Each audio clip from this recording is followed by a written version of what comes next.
tous, c'est Alexis, bienvenue chez la Maison Reptile. Vous pouvez le voir, aujourd'hui je suis pas à la maison. J'ai fait quelques petites heures de route pour venir rencontrer Jérémy et on va faire une vidéo avec lui aujourd'hui.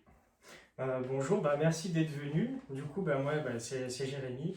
Je suis passionné de gecko et surtout de gecko de Nouvelle-Calédonie, puisque j'en ai quasiment plein ma pièce. Vous pouvez pas tout voir encore, mais là, y a un mur de terrarium, il y a un mur là juste sur le côté, il y en a encore derrière moi, il y en a vraiment partout. Et je suis fan de plantes aussi, je ne sais pas si vous arrivez à voir, mais il y a une quantité assez impressionnante de plantes dans les terrariums, puisque je pars du principe que la terrariophilie, c'est avant tout recréer un petit bout de nature chez soi et dans un petit espace pour son animal. Donc les plantes, évidemment, ont leur place dans ce contexte. Donc j'élève surtout, c'est des gecko mousse, donc des Nyarogekko Shawa, de localité Mainland, et j'ai aussi quelques Pine Island. Alors là, c'est une de mes femelles Nyarogekko Shawa, comme je vous disais. Donc là, je la sors de ce terrarium qui est juste ici. Donc je les élève seuls dans des 45, 45, 60. Pour moi, c'est la taille minimale pour un adulte. Là, c'est une petite femelle. Je ne sais pas si on peut voir, elle est assez rouge bordeaux. Elle est vraiment très belle. Là, vous la voyez bien. Donc là, on peut voir là que c'est une femelle parce que on ne voit pas les hémipénis. Alors, je peux présenter brièvement son terrarium. Bon, c'est un terrarium qui est assez classique, avec beaucoup de branches, beaucoup de plantes, gamelle d'eau, toujours une gamelle d'eau avec de l'eau propre que je change tous les 2-3 jours, même si je sais que dans l'idéal, il faudrait tous les 2 jours, mais il y a une pulvérisation qui est assez fréquente. Là, vu qu'on est en hiver, j'ai mis tous les 2 jours. Puisque je vais vous parler du climat de la Nouvelle-Calédonie, parce que quand on élève ces animaux-là, il faut bien connaître le climat pour connaître leurs besoins. En Nouvelle-Calédonie, il y a 2 saisons. Il y a la saison sèche et la saison des pluies. La saison sèche, c'est l'hiver, donc il fait plus frais et il y a moins de pluie. Et la saison des pluies, c'est la saison qui est chaude, avec plus de précipitations, donc plus d'humidité. Donc là, c'est ce que j'ai recréé ici, avec une pulvérisation. On est en hiver, donc la pulvérisation, elle est tous les 2 jours. Et les températures sont plus fraîches. Là, je vois, j'ai un thermomètre qui est juste derrière, il fait 19,8 et on est à 68% d'humidité dans la pièce. Donc, ce qui est pas mal pour une période hivernale pour ces geckos. Donc les terrariums, c'est les terrariums de la ferme tropicale, donc ils sont grillagés sur les côtés et sur le dessus, ce qui permet un très bon flux d'air dans les terrariums, donc ce qui permet qu'après les pulvérisations, ça sèche bien, donc qu'il n'y ait pas d'humidité stagnante. Qu'est-ce que je peux dire d'autre? Oui, j'ai automatisé entièrement mes terrariums, donc j'ai automatisé la pulvée, la lumière, et j'ai même automatisé de la ventilation, puisque, je ne sais pas si on voit, mais là je suis sous les combles. Donc, sous les toits, je veux dire. Et l'été, il peut faire très chaud. Je vois, en 2022, on a eu un été plutôt chaud. Dans la pièce, c'est monté à plus de 30. Oui, pour des geckos, ça fait beaucoup. Ouais, c'est pas préconisé de dépasser les 30 degrés. Après, ce qu'on lit pas beaucoup, mais c'est que les chawas, même les ciliatus, c'est hyper costaud. Je parle des adultes, quelques heures, un jour ou 2 à plus de 30 degrés, il n'y aura pas de mortalité. Oui. Par contre, pour des jeunes, je ne préconise pas du tout parce qu'ils sont beaucoup plus sensibles, mais on n'est pas sur l'Uroplatus qui va mourir au-dessus de 28 degrés. Non, c'est ça aussi que j'aime chez ces geckos-là, c'est qu'ils sont très très résistants. Leur régime alimentaire, c'est comme le gecko à crête. On est sur de la compote, on est sur des petits insectes, sauf que c'est beaucoup plus chasseur que les geckos à crête. Ouais. C'est le jour et la nuit. Là, je pourrais lui mettre un insecte, elle va courir partout sur toi pour aller le tuer, pour aller le manger. Alors que je prends ma femelle gecko à crête qui est juste derrière, je peux lui mettre un insecte, elle s'en fiche totalement. Et ça, les chawas, c'est ce que j'adore chez eux, c'est leur comportement. Et puis, en plus de leur pattern, parce que je vais en sortir d'autres aussi, on va pouvoir comparer. Parce que là, on est sur une couleur qui est un peu rouge-orange. Elle nous a laissé un petit cadeau sur le tapis. Et j'en ai aussi qui tirent beaucoup sur le vert, donc on va voir ça tout de suite. Donc là, on en a ressorti plusieurs. Donc, attention parce que ça saute. Là, on a le mâle. Là, c'est mon mâle reproducteur qui est juste ici. Donc, je ne sais pas si on voit bien la caméra, mais il tire sur le vert. Il lui reste de la mue sur la tête. Là, Hop, attention où tu marches. Justement, c'est là où on veut en venir. Le plus jeune. Ouais, là, c'est un mâle qui est très jeune, il a même pas 1 an, et il saute de partout. Ils sont beaucoup plus speed. Hein. Donc là, on peut voir, on a 3 couleurs différentes. Donc on a du vert en haut, rouge-orange en bas, et là, on est vraiment sur du orange foncé. Et c'est des geckos qui viennent de la Grande Terre en Nouvelle-Calédonie, enfin, qui sont d'origine parce qu'ils sont nés en France, évidemment, ça j'en ai pas parlé, mais ils sont tous nés en captivité. Et ils ont tous des couleurs différentes. Et... Oh. Il a sauté sur le trépied cette fois. Ah ouais, bah... Alors que les deux plus âgés sont vraiment beaucoup plus calmes. Je passe ma vie par terre. Heureusement, c'est des geckos qui, dans la nature, vivent à 5-10 mètres de hauteur. Donc là, une chute de 1,50 m, c'est absolument pas un problème pour eux. On est sur un sujet qui est entièrement adulte, parce que là, il a 6 ans. Là, la petite femelle, elle a 2 ans, donc elle va reproduire l'année prochaine, en 2026.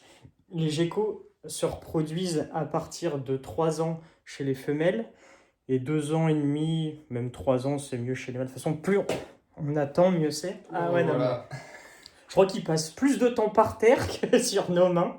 Il a vraiment pas envie d'être là. Leur espérance de vie, c'est des geckos qui ont une espérance de vie qui est assez longue, puisque c'est comme les geckos à crête, hein, ils peuvent vivre plus de 15-20 ans dans de bonnes conditions. Ils peuvent reproduire, je pense, largement jusqu'à 15 ans. C'est que c'est des geckos qui sont pas vraiment plus compliqués à élever que des geckos à crête. Hein. C'est la même chose, à peu de choses près. Moi, par exemple, je leur donne pas d'UV. Là, cette année, je me tâte à en mettre pour la saison de reproduction pour les femelles. Parce qu'il faut savoir que chez les femelles, le fait de pondre des œufs, ça leur prend énormément de calcium dans leur métabolisme, parce que les œufs sont très très calcifiés, et en fait ça se voit sur les femelles, notamment sur la queue.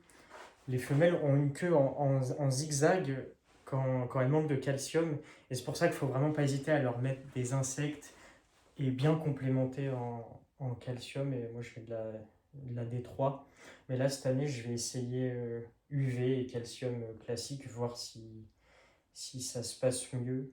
Après j'ai juste vu ça une fois, et ça s'est résolu assez vite, puisqu'en complémentant, bah, en fait, les réserves comment dire, en nutriments et vitamines de la femelle se refont assez vite. Donc c'est ça qui est pratique. C'est une espèce qui est robuste, et ça c'est chouette. Donc là, moi dans la main, j'ai un petit mâle, comme on peut le voir ici, là. Hop. Pour les sexer, c'est assez pratique. On les sexe à partir de... je sais pas, de 5-6 mois, on commence à voir des pores, et encore on n'est même pas sûr. De toute façon, plus on attend, mieux c'est. Et un peu avant l'âge d'1 an, bah là, on sait à quoi s'en tenir. Hein. On voit les poches hémipéniennes qui apparaissent, et puis là, on sait, puis s'il n'y en a pas, ça peut arriver plus tard, mais globalement, on a de bonnes raisons de penser que c'est un mâle ou une femelle, en fonction de ce qu'on voit à partir de l'âge. Et puis le poids aussi, évidemment, ça compte.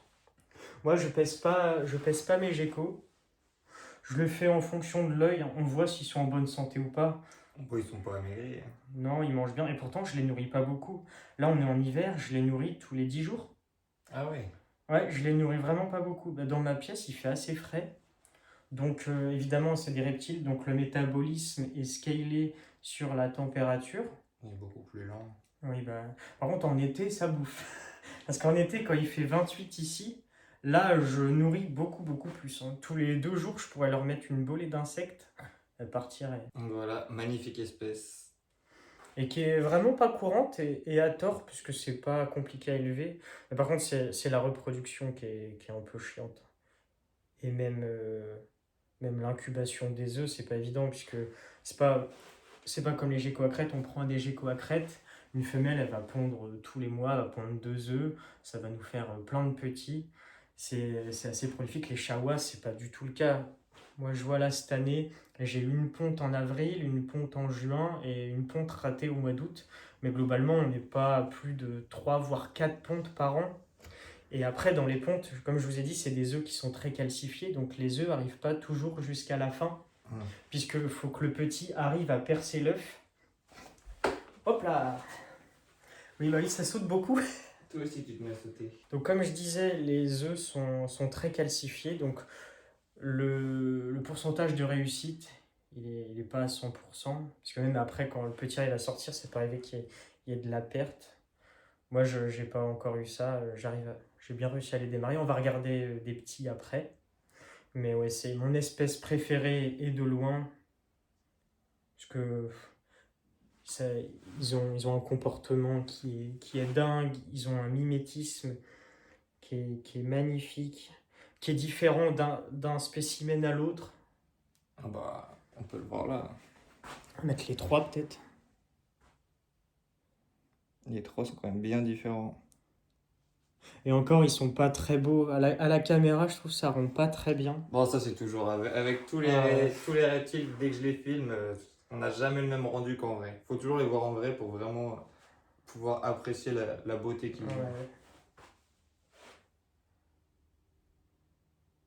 Et puis c'est très gentil. Je connais plein de gens qui ont des chawas et qui disent oh, ben, on n'arrive pas à les manipuler, ils sont méchants, ils nous mordent, ils sont territoriaux. Et en fait, le but, enfin, faut les manipuler assez souvent pour les apprivoiser en quelque sorte, pour faire en sorte qu'on puisse les manipuler. Si un jour il y a un soin veto à faire et qu'on ne peut pas toucher à son animal, c'est quand même dommage. Ça pourrait devenir plus compliqué, ouais. Et c'est valable pour tous les reptiles, je pense. Oh bah oui, oui. Toi qui as un peu de tout. Faut tous les habituer. Si jamais il y a quelque chose à faire dans le terrarium, un soin ou quoi que ce soit, il faut qu'ils soient quand même habitués et qu'ils ne stressent pas trop. Surtout, surtout justement avec les lézards qui peuvent faire de l'autotomie et perdre leur queue au moindre stress. Vaut mieux qu'ils soient quand même habitués. Donc là, on a un spécimen de localité Île des Pins qui est ici. Donc White Collar, qui est très très speed. Oh. Et toi, Alexis, tu as un spécimen qui vient de la Grande Terre, enfin de localité Grande Terre, pardon, et qui est né à la maison. Là, on bouge beaucoup nos mains parce que ils sont assez speed. On voudrait éviter qu'ils sautent en bas et qu'ils aillent se cacher derrière un meuble. Donc, il faut être un peu plus attentif qu'avec les adultes. Plus ils sont petits et plus ils sont speed. Vous voyez du coup la différence de taille avec les adultes qu'on avait tout à l'heure en main. Là, c'est des spécimens qui ont 6 mois, même pas. Un peu moins de 6 mois. Là, celui que tu as, il est né au mois d'août, début août. Et celui que j'ai est né début septembre. Et en fait, la particularité là, des Chawa Île des Pins, c'est qu'ils sont plus grands que ceux, les mainland. Tu vois, On le voit déjà un petit peu. il est né après. Il est déjà plus grand. Et déjà plus grand, ouais. Puis la coloration, bon, j'en parle même pas, je sais pas si on voit trop à la caméra, mais Ah, c'est magnifique. ça a une coloration qui est folle. Et c'est une localité et même un pattern de gecko qu'on trouve très très rarement en France. Il y a quelques éleveurs qui commencent à s'y mettre, dont moi j'aimerais bien m'y mettre pour en proposer un peu plus, parce que je trouve ça dommage qu'on n'en ait pas assez. On a beaucoup de chawas, mais on les voit souvent un peu ternes. Ils sont très beaux, ils ont toujours un comportement, mais c'est vrai que si on peut rajouter un pattern de fou par-dessus, c'est toujours pas mal. Ouais, donc il y a pas mal de façons de les différencier. Déjà, il y a le motif, la taille, et aussi avec le museau, puisqu'on est sur un museau qui est plus court sur la localité Grande Terre et un petit peu plus long, mais c'est assez difficile à percevoir. On le voit un petit peu. Si on le sait, qu'on regarde ça, on arrive à l'identifier quand même un peu. Il y a une méthode aussi de les différencier, les localités. Je ne sais plus dans quel ordre c'est, mais je sais qu'il y a une des deux localités, si elle perd sa queue, et ben en fait, il y en a une où ça repousse et l'autre où ça repousse pas. Ah, il y en a qui n'est pas capable de la faire repousser. Ouais, je sais plus laquelle est laquelle, j'ai plus envie de dire de bêtises, mais bon, ça implique de faire perdre la queue à son animal et c'est pas ce qu'on veut. Non, on va pas faire l'expérience. Donc on va se fier à ce qu'on voit et de toute façon la règle pour savoir la localité d'un gecko, même d'un animal en général, c'est de se fier à l'éleveur. Puisque la meilleure indication qu'on ait, c'est l'éleveur. Lui, il sait ce qu'il a reproduit. Il connaît sa lignée normalement, si c'est un bon éleveur, et du coup, il saura vous dire d'où il vient. Moi, chaque gecko, je sais d'où il vient. Moi, je connais pas toute la lignée, mais je connais le maillon juste avant. Le Chawa Île des Pins, son grand-père venait de la nature, et sa grand-mère aussi. Parce que c'est du F2. Donc, on parle en F1, F2. C'est la deuxième génération née en captivité. C'est ça. Et j'espère que c'est une femelle, parce que j'ai un mâle qui est juste ici, et qui est un peu caché, et qui aime pas beaucoup se montrer. Mais ouais, j'espère que c'est une femelle. Si tu pouvais former le couple, ça t'arrangerait. C'est un peu ça, parce que je suis pas comme ça, j'ai pas envie de croiser les localités, il y en a beaucoup qui le font. Je pense que ça se fait chez les Morelia viridis, ça se fait chez Chez les les Viridis, Lepialus, ouais, ça se fait pas mal. Ouais. chez les Chawas, ça a dû se faire. Après, ça se fait naturellement parce que si on prend la Nouvelle-Calédonie, c'est une grande île et l'île des Pins, c'est une île qui est juste en dessous, donc là d'où viennent les ancêtres de ce gecko-là. Et on sait que, bah, de toute façon, les Chawas, ils sont pas arrivés comme par magie sur l'île des Pins. Et souvent, les animaux se déplacent par troncs d'arbres flottants, par je sais pas, des débris oui, qui dérivent. Et puis, ça fait qu'il y a un mélange. Et donc, il y a du cross qui se fait même dans la nature. Hein, faut pas se le cacher. Mais si on peut éviter de le faire, nous, en terrario, c'est toujours mieux. Garder des belles lignées. Bah, des lignées pures, oui, c'est ce qu'on veut. C'est un gage de qualité. Alors, du coup, là, on a mes Nephrurus cinctus, qui sont des geckos australiens. Donc, ceux-là sont nés en captivité, je le précise. Donc, on a la femelle qui est ici. On va pouvoir voir un peu le dimorphisme. On va enlever les cachettes. Oula, et elle n'est pas contente. Elle a un caractère de cochon. Et là, on va avoir le mâle qui a mué il n'y a pas longtemps, qui est juste là. Ils ont vraiment la couleur du substrat, c'est impressionnant. Ouais, donc là, je vais les mettre ensemble. Donc là, c'est une femelle qui est encore subadulte. Elle n'est pas à sa taille adulte. Elle va encore grandir un petit peu. C'est une espèce qui se reproduit minimum à partir de 2 ans. Moi, je pense que je vais attendre encore un petit peu avant de les reproduire. Pour qu'elle reprenne un petit peu plus de poids, qu'elle soit un peu plus âgée, qu'elle ait bien son cycle qui soit réglé. Et puis là, le mâle qui est à côté, lui, il est prêt à reproduire. Je sais plus quand il est né. Il est né en... J'ai écrit ça sur le couvercle, je sais plus. En 2021, je crois. Donc, lui, c'est bon. Les mâles, au bout d'1 an ou 2 ans, ils peuvent reproduire sans problème. Donc là, c'est des setups temporaires. C'est des boîtes action. C'est vrai que c'est pas très sexy par rapport aux autres installs que j'ai pu montrer. Mais en fait, moi, j'utilise beaucoup de terrariums de la ferme tropicale. Et là, la taille que je veux, ils sont en rupture. Du coup, j'attends. Je pensais que ça aurait été un terrarium pour l'histoire d'1 mois, au maximum 2. Mais là, ça fait déjà 4-5 mois qu'ils sont dedans. Donc j'espère qu'ils vont revenir en stock pour que je puisse leur faire un joli setup. À terme, je les élèverai pas en couple, toujours séparément, mais dans des petits terrariums qui iront derrière moi. Mais ça, vous pourrez le suivre sur les réseaux si vous voulez. De toute façon, je mettrai ton Instagram en description. Super.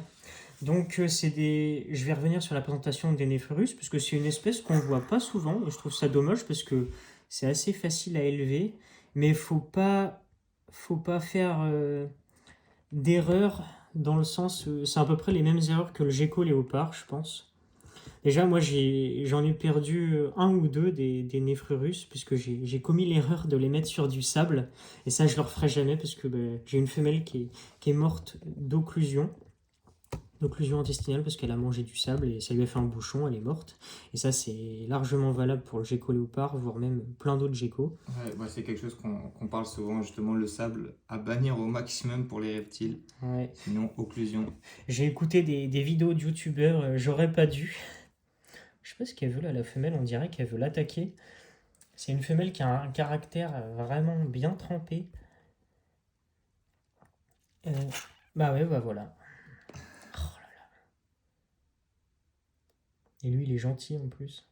Donc ça, c'est une espèce qui est normalement très gentille, mais c'est elle là qui a un sale caractère. Moi, je me fais mordre assez souvent par elle. Heureusement, je sais pas si on peut voir la maman à côté. C'est une espèce qui est assez petite, hein. Elle fait quoi 8-10 cm, hein, à peine. Oh oui, pour beaucoup C'est plus grand. C'est vraiment pas grand. Elle a la queue très très courte. Et assez rare chez les geckos, les femelles sont plus grandes que les mâles. Donc là, c'est pas encore très marqué, mais quand elle sera en âge de reproduire, elle sera beaucoup plus charpentée. Là, on verra vraiment la différence. Elle sera beaucoup plus large avec une grosse queue. Là, une grosse queue. Même moi, j'ai peur alors qu'elle est toute petite. Là, par exemple, ils se mettent sur les pattes, ils surélèvent pour être impressionnant. Donc là, je vais peut-être faire séparer. Hop.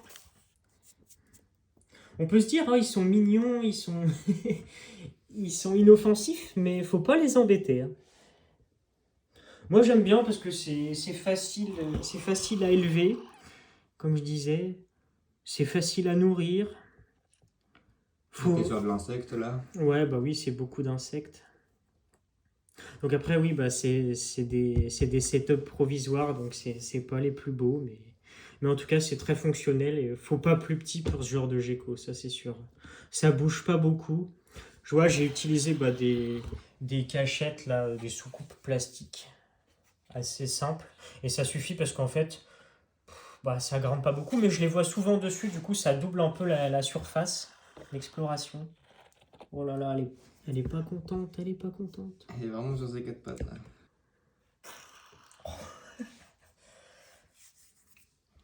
Donc voilà, petit gecko bien sympa, moins connu que les geckos léopards, mais qui est tout aussi sympa et qui a un maintien relativement pareil. Donc là, on va parler de l'Echianus, donc Rhacodactylus lechianus. C'est une espèce, bah, là j'ai que lui, hein, je ne les reproduis pas, mais c'est une espèce que j'adore parce que bah, évidemment, c'est le plus gros gecko du monde. On voit par rapport au gecko à crête que j'ai pu sortir tout à l'heure ou au Mirogecko Shawa, que c'est beaucoup plus grand. C'est vraiment magnifique comme C'est bestiole. impressionnant la taille. Ah, ça aussi c'est impressionnant. Là, il y a le caca qui est sorti. Oh putain. Et ben il m'a niqué mon tapis. On voit pas, mais la mayonnaise là sur le tapis. Attends, je vais nettoyer. Tiens, prends-le vite fait. Parce qu'après, ça va être dégueulasse. On peut voir qu'il est quand même très très beau. Vous voyez la taille par rapport à ceux qu'on a manipulés avant ou ceux que j'ai pu avoir à la maison. C'est vraiment super grand. Et bon, bah du coup, évidemment, les installations sont aussi beaucoup plus grandes. Mais vraiment, c'est impressionnant. Vous voyez, il est plus grand que ma main pratiquement. Et pourtant, j'ai des grandes mains. Vraiment magnifique. Il est dégueulasse. Il a des yeux, une couleur. Regardez la couleur qu'il a. J'aime beaucoup, beaucoup, beaucoup. Si tu veux nous en reparler. Du coup, c'est un Lechianus de la localité Nuami. Donc, c'est la plus petite des localités. Et faut savoir que c'est une des petites îles qui est autour de la Nouvelle-Calédonie. Donc, tout à l'heure, je vous parlais de l'île des Pins pour les Chawas. Et là, c'est encore une autre île qui est beaucoup plus petite. Bon, je ne saurais pas vous dire, mais ça doit être l'équivalent de petite commune. Et encore, peut-être même moins que ça, je pense. Ah oui. C'est vraiment pas grand, un quartier peut-être. Et du coup, c'est la forme la plus petite du Lechianus. Et les formes les plus grandes viennent de la grande île de la Nouvelle-Calédonie, donc la Grande Terre ou Mainland. Et là, c'est des geckos qui peuvent atteindre facile la taille de mon avant-bras. Impressionnant. Pour des mâles qui sont à l'âge adulte, qui sont costauds, je pense qu'on peut largement atteindre les 30 cm sans la queue. Bon, je suis pas expert en localité de l'Echianus, mais ouais, c'est ce qui se dit. Et puis c'est les localités les plus rares, hein, les localités de Grande Terre. Les localités des petites îles, c'est les plus simples à trouver. Nuana, Nuami, Bros, c'est assez simple entre guillemets à trouver. Maintenant, on en voit beaucoup. Les prix ont bien baissé. C'est vrai que ça, j'en ai pas parlé aussi, mais au niveau des prix des geckos de Nouvelle-Calédonie, ça a bien baissé. C'est plus accessible qu'avant. Ça se reproduit beaucoup plus. Ouais, bah, y a plus de gens qui s'y intéressent. Bah, je pense que les réseaux sociaux ont joué un rôle là-dedans qui est non négligeable. Puisque bah, on a plus facilement accès à l'information, on a les retours d'expérience des éleveurs. On a des vidéos YouTube, TikTok, enfin YouTube, voilà. On peut trouver des éleveurs plus facilement, alors qu'avant c'était Oui. surtout du coup les gros magasins qui n'en C'est avaient ça. pas forcément. Alors que là maintenant, bah, comme toi, s'il y en a qui recherchent certains, ils pourront te contacter. Bah, Ça moi, permet de trouver des éleveurs plus facilement. oui, bah oui, oui. Moi, je suis dans la région Bretagne, là, vers Nantes, et j'élève des chawas. J'en ai tous les ans. Je vais en avoir cette année, hein, c'est quasiment sûr. Donc, si jamais ça vous intéresse, n'hésitez pas à me contacter. Pour en revenir au Lechianus, je les élève dans un 90, 45, 90. Enfin, je l'élève parce qu'il est tout seul. Et En fait, c'est une espèce qui est connue pour avoir un assez mauvais caractère et mordre assez facilement. Et moi, en fait, ce que j'ai fait, c'est que je l'ai eu assez petit, je l'ai eu gros comme mon pouce, et je l'ai manipulé toutes les semaines. Toutes les semaines, sans relâche, je le sortais 10 minutes, un quart d'heure, vraiment histoire qu'il sache que quand je le prends, je le sors, c'est pas pour l'embêter, c'est pas pour lui faire du mal. Et du coup, bah, il est gentil, il me mord pas, il me mord pas.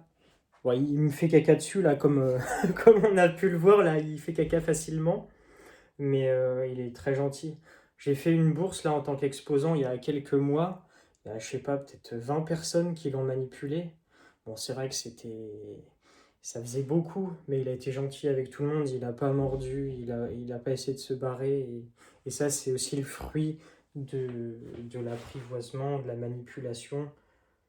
Pas manipuler à outrance, mais il faut manipuler un peu quand même, parce que sinon on a des animaux qui sont, qui sont un peu de mauvais poil, on va dire, quand on les sort. Et puis tout à l'heure, on parlait de la manipulation pour les habituer aux soins, mais il faut pas non plus qu'ils soient manipulés que pour des soins, sinon ils vont comprendre et puis Ah bah ils vont oui. savoir que dès qu'il y a manipulation, c'est pour les embêter ou quoi que ce soit, et Mm. ça va pas être bon non plus. Bah, c'est ce qui nous était, nous, arrivé avec le varan Canturus au début, quoi. On avait déjà parlé.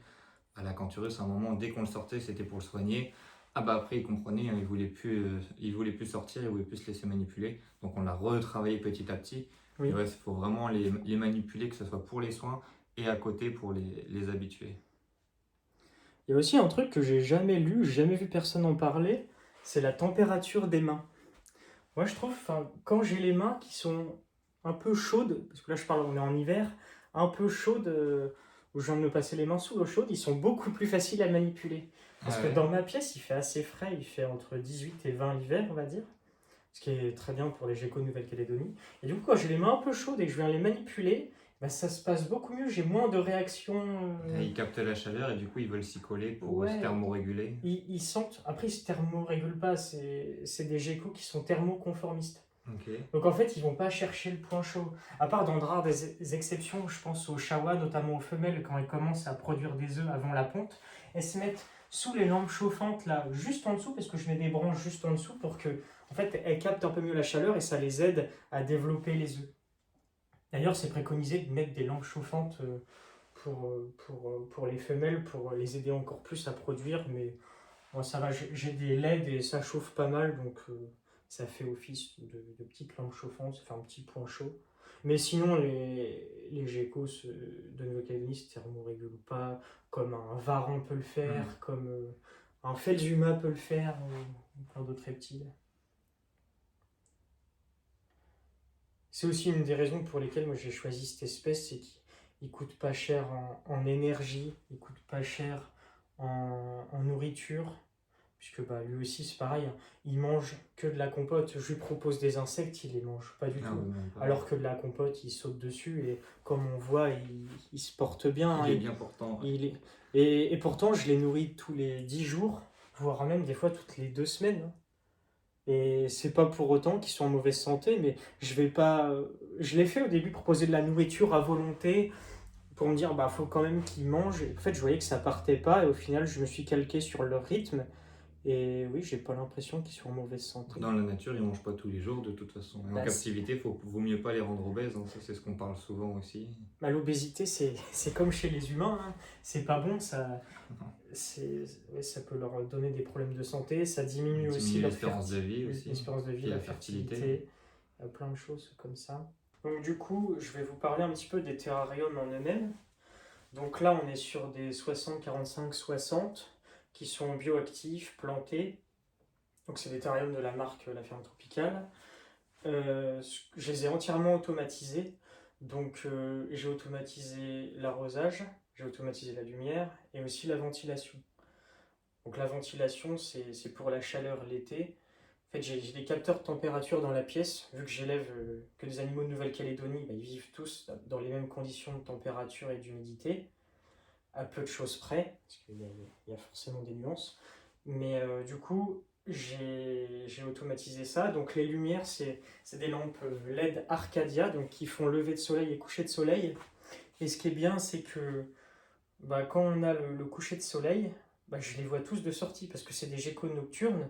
Du coup, bah, ils passent la journée à dormir. Mais quand les lampes passent en mode coucher de soleil, là, je les vois tous en train de sortir de leur cachette, de vadrouiller partout dans le terrarium, de chasser. Et c'est trop l'éclate de les voir. Donc c'est pour ça, ouais, c'est des lampes où j'en suis assez content.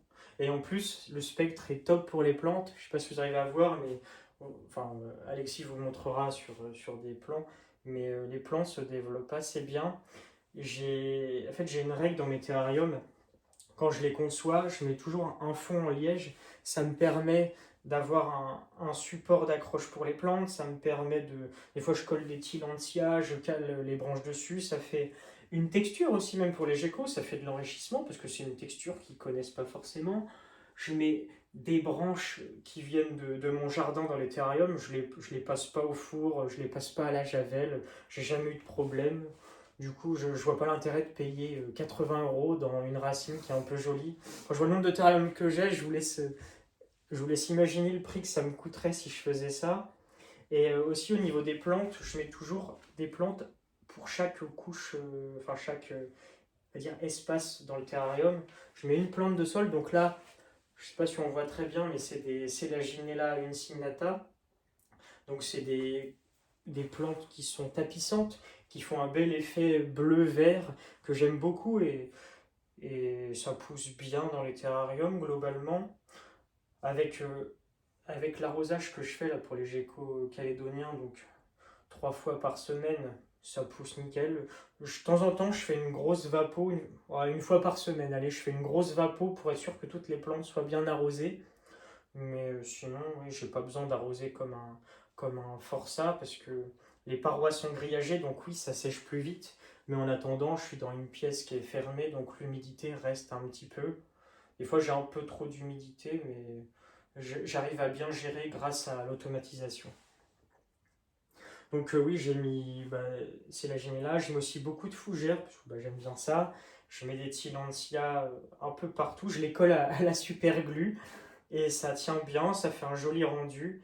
Et donc il y a plusieurs espèces de Tillandsia, il y a celles qui font une petite boule un peu piquante, là c'est des Tillandsia Ionanta, et puis il y a celles qui font un peu liane dans l'ambiance, et ça c'est des Tillandsia usneoides. Donc c'est des Tillandsia où les geckos aiment bien se mettre en dessous, ça leur fait comme une petite couverture, et c'est pour ça que j'en mets dans tous mes terrariums, parce que c'est des petites cachettes, ça leur permet de se sentir en sécurité, et du coup ils se montrent beaucoup plus. C'est ce que j'ai remarqué, c'est pas rare de les voir en dessous. Et surtout en pleine journée. Et c'est toujours agréable de voir ces animaux plutôt que de les voir planqués dans un trou et de se dire mince, je les vois pas assez. Et puis au moment où ils sont en sécurité, on les voit, donc tout le monde est content. T'as des terrariums aussi qui sont vides parce que t'aimes bien préparer les terrariums en avance pour qu'ils aient le temps de se cycler avant de mettre les animaux dedans. C'est exactement ça, puisque c'est des terrariums bioactifs. Donc souvent, je les fais 6 mois, voire 1 an en avance, avant qu'ils accueillent leurs premiers animaux. Le temps que oui, les plantes se développent, que les insectes aient le temps de se reproduire, puisque faut pas se le cacher, hein, ça reste des prédateurs. Je pense notamment aux chaois qui chassent beaucoup. S'ils voient un cloporte passer, ils vont le cartonner assez vite. Donc c'est pour ça, il faut avoir le temps que la population soit bien installée. Et puis comme ça, le terrarium, il est bien cyclé. Pour moi, un terrarium, c'est comme un aquarium. Ça doit être cyclé avant que l'animal arrive dedans. On peut pas se dire, tiens, j'achète un terrarium en verre, paf, je mets du substrat, 2 branches, et hop, il est fait. Enfin, en bioactif, en tout cas, ça marche pas, ça c'est sûr. Et même dans la terrario dit plus classique, il faut quand même gérer ses températures, son humidité. Il faut quand même savoir dans quelles conditions on va mettre son animal avant de le mettre. Et ça nécessite un peu de temps. On peut pas faire ça dans l'après-midi, quoi. Enfin, c'est mon point de vue. Dans celui-là où justement il n'y a pas de reptiles actuellement, il y a pas mal de cloportes là, je regarde depuis tout à l'heure, il y en a même un qui est juste là. Pas mal de cloportes du coup qui se baladent. Ouais, donc c'est des cloportes, c'est des Porcellio levis orange. Et j'en mets partout, ça, c'est hyper costaud, c'est prolifique, et puis c'est joli, ça change des cloportes gris ou des noirs et blancs, là, Et des ricots. les C'est déricots. ça que j'ai ouais, à la maison. Ouais, ça se reproduit bien après. Ouais, Ouais, c'est l'avantage. les cloportes, c'est des animaux, c'est vraiment, c'est mes hommes d'entretien, quoi. Bon, après, j'aime bien les voir aussi se balader, mais c'est pas une passion non plus. Faut savoir aussi que, en plus des cloportes, je mets des colamboles qui arrivent naturellement. avec les plantes, avec les déchets, elles se développent spontanément, et des vers de terre et des mille-pattes. Donc dans chaque terrarium, il y a au moins 10, 20 vers de terre et puis qui se reproduisent. Des fois, c'est pas rare quand je creuse pour, je sais pas, planter un truc ou enlever une plante qui est morte, enfin je sais pas. Et ben, je vois plein de bébés vers de terre et je me dis c'est que ça fonctionne. Donc je pars toujours sur le même modèle avec billes d'argile sur je sais pas, 5 cm, un géotextile. Et après, je mets du substrat. Donc le substrat, je passe pas par des substrats classiques comme le Earth Mix ou des trucs comme ça. Je le fais moi-même. Je le fais en 3 parties. Donc il y a une partie perlite, une partie substrat pour plantes tropicales où il y a je sais pas, toute la nourriture pour les plantes et une autre partie coco pour la rétention d'eau et l'humidité. Et je mélange tout ça et ça me fait une belle base et j'ai l'impression que les plantes aiment.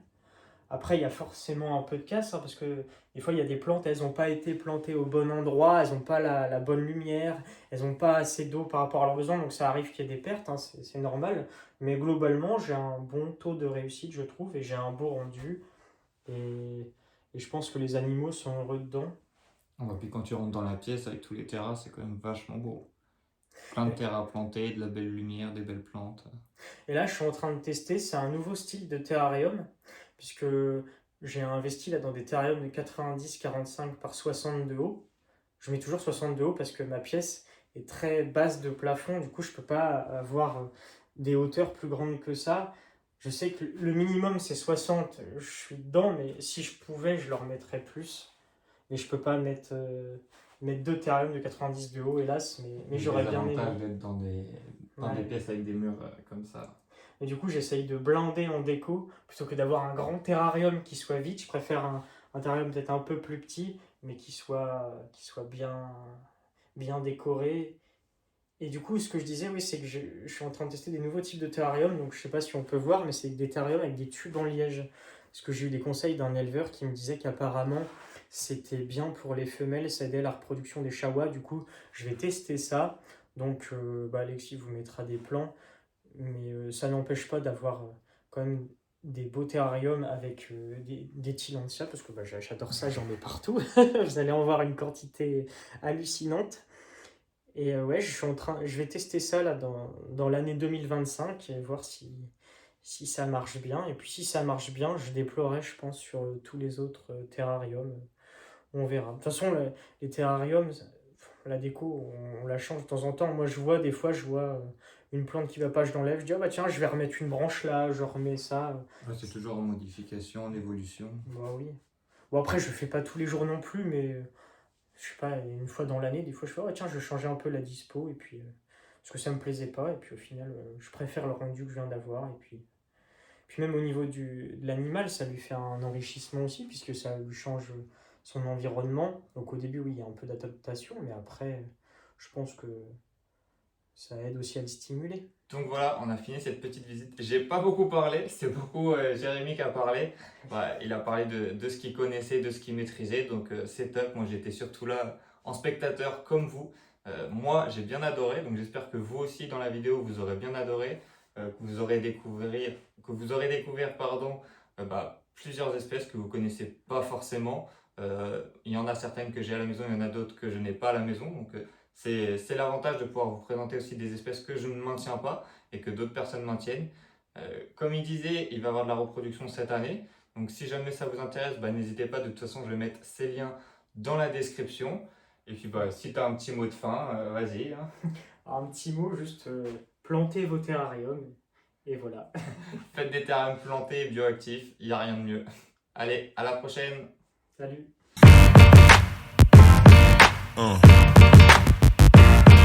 Yeah.